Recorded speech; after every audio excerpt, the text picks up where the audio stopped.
It's a pleasure to be here. I really want to thank you all for the opportunity to permit me to just share one or two experiences with you.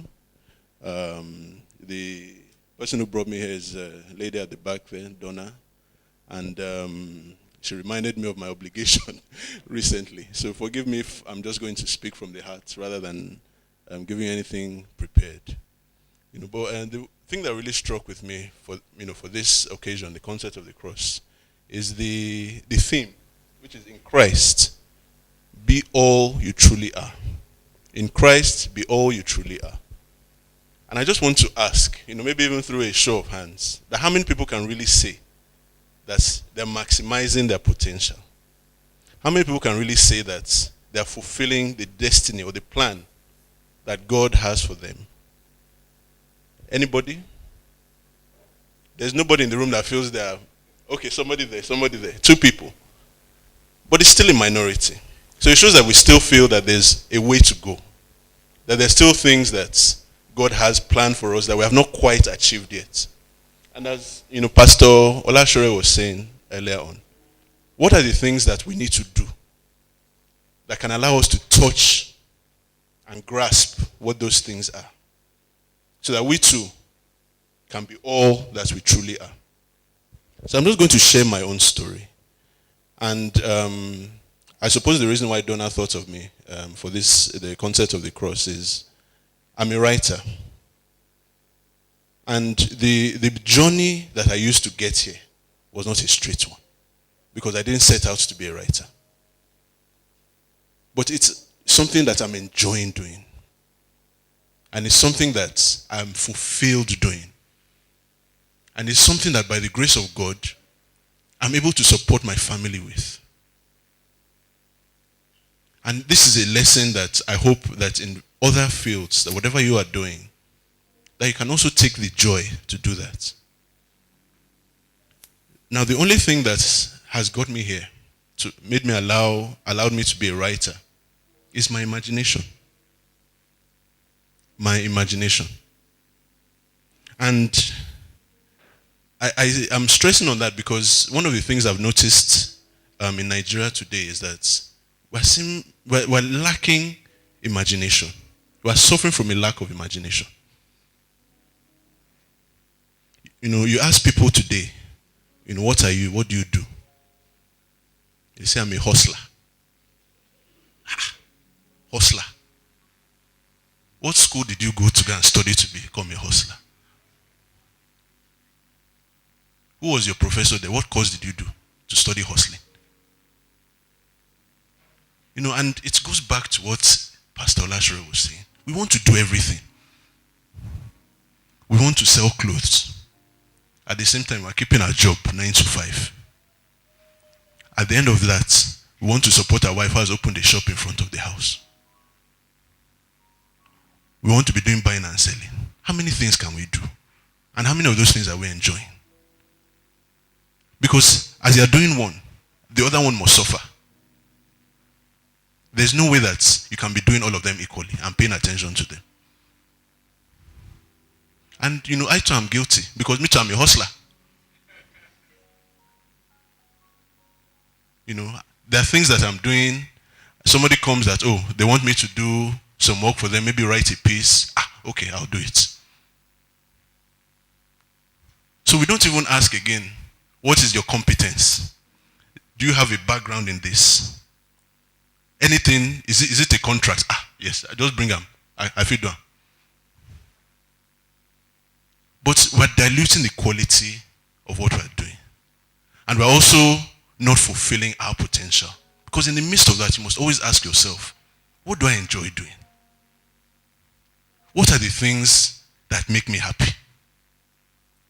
And believe me, when you find that thing, and you put your time and effort into it, the thing that you're finding from hustling, which is basically money, extra money, it will come. It will come to you. I started out as a science student. And I started out as a science student because in those days, they felt that they have to separate students into either science or arts. I'm an old man now, I don't know if that's still the same case. But they separate everybody into science, arts, and all those things. And they said, okay, this boy is good at certain subjects, math, science, let's put him in science. But I always enjoyed reading at the same time. And I enjoyed writing. But because I'd been put on that path of science, that's what I spent through secondary school. That's what I went through to do my A-levels in. That's what I ended up doing in university. The first year of my university, I studied computer science. I failed woefully. They were talking about programs, computer code. It's as if they were talking Greek. I couldn't understand the word they were saying. I failed. I had to come back out. I had to go and beg my father that, look, this computer science thing, I don't understand it. He now asked me that, which one do you understand? I said, well, I've always liked writing. I've always enjoyed reading. Let me go and do literature. He said, oh boy, will they give you a degree at the end of this literature? I said, yes, sir, they'll give me a degree. He said, just go and do it. So that's how I did literature. And I made a 2-1 in that. Because it's something I enjoyed doing. In fact, the only thing that made me short of a first class was just one particular module. Because that's how much I enjoyed it. But even at that, you graduate with a degree in literature. There are not many options. Let's be honest. And that's what I found. I was a young father at the time because I married about a year after leaving university. So it was very difficult. You have your degree in literature, you're proud, yes, you're happy, you're fulfilled, but you don't have money. So how are you going to feed your child? How are you going to buy Pampers? How will you buy milk? Those are the realities. So I had to do all kinds of jobs. I sold newspapers. I worked, part-time in a bank. All kinds of things just to make ends meet. Those are the struggles you do. But all the time, I kept writing. I set up a blog on the internet. I was, publishing my articles. I was sending them to people. I was getting rejections. But I just kept that alive while trying to make ends meet. Eventually, there was a new newspaper that was setting up in Nigeria at the time. I was in the UK, called 234 Next. And they said they were looking for people to come and, work, people with fresh ideas, people that, don't want to necessarily say what the government is saying. They want to do investigative journalism. And they had seen some of the work I had done online.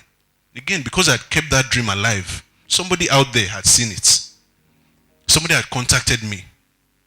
They paid for my ticket to come back. I did an interview, and I was offered a job with them. So all those years of doing something I didn't want to do had finally paid off. And from there, I started working with them for about 3 years. Unfortunately, because of the kind of stories they wrote, the kind of hard articles against the governments eventually shut them down about 2 or 3 years ago. But, by that time I had built enough of a reputation to start sending articles to Al Jazeera, to CNN, many of which were published, So I was gaining my own reputation as well. Again, the key thing, doing something I enjoyed. Doing something I enjoyed. Nobody ever had to force me to write because these are things, it came naturally to me. And eventually, one of those people that saw an article I wrote and liked it was the governor of Lagos State, Babatunde Fashola. I think they were trying to push out the traffic law at the time. This one where they said they banned Okadas. And I wrote an article about it. And he said, who is this person that wrote this article? That go and look for him for me. They made 1 or 2 calls. They contacted me. I was in Abuja at the time. They said the governor of Lagos State wants to see you. I said, which governor? They said, of Lagos State now. I was on the next plane the following morning. I was offered a job there and then to come and head his speech writing and public communications team. And it's a job I love. He's a great person to work with. But again, the moral of the story is, whether it's writing, whether it's in sewing, whether it's in fashion, whether it's in banking, whether it's in engineering, whatever it is, there's something that everybody here likes doing. There's certain skills that you have, certain God-given skills that God has blessed you with, that you will not find in any other person. You are the person that has that skills. You are blessed with them. You need to now look within yourself. And maybe you need to go back to when you are younger. Maybe you need to go back to when you are more purer, when you are not a hustler. And discover what those things are. And try and nurture them. Try and find courses that you can do to build those things so they can make a living from them. And don't worry if the money is not there now. It will come. Believe me, it will come. Don't worry if you're having to sell newspapers to buy milk for your child. The money will come. In Christ, be all that you truly are. I thank you very much for this opportunity. Thank you.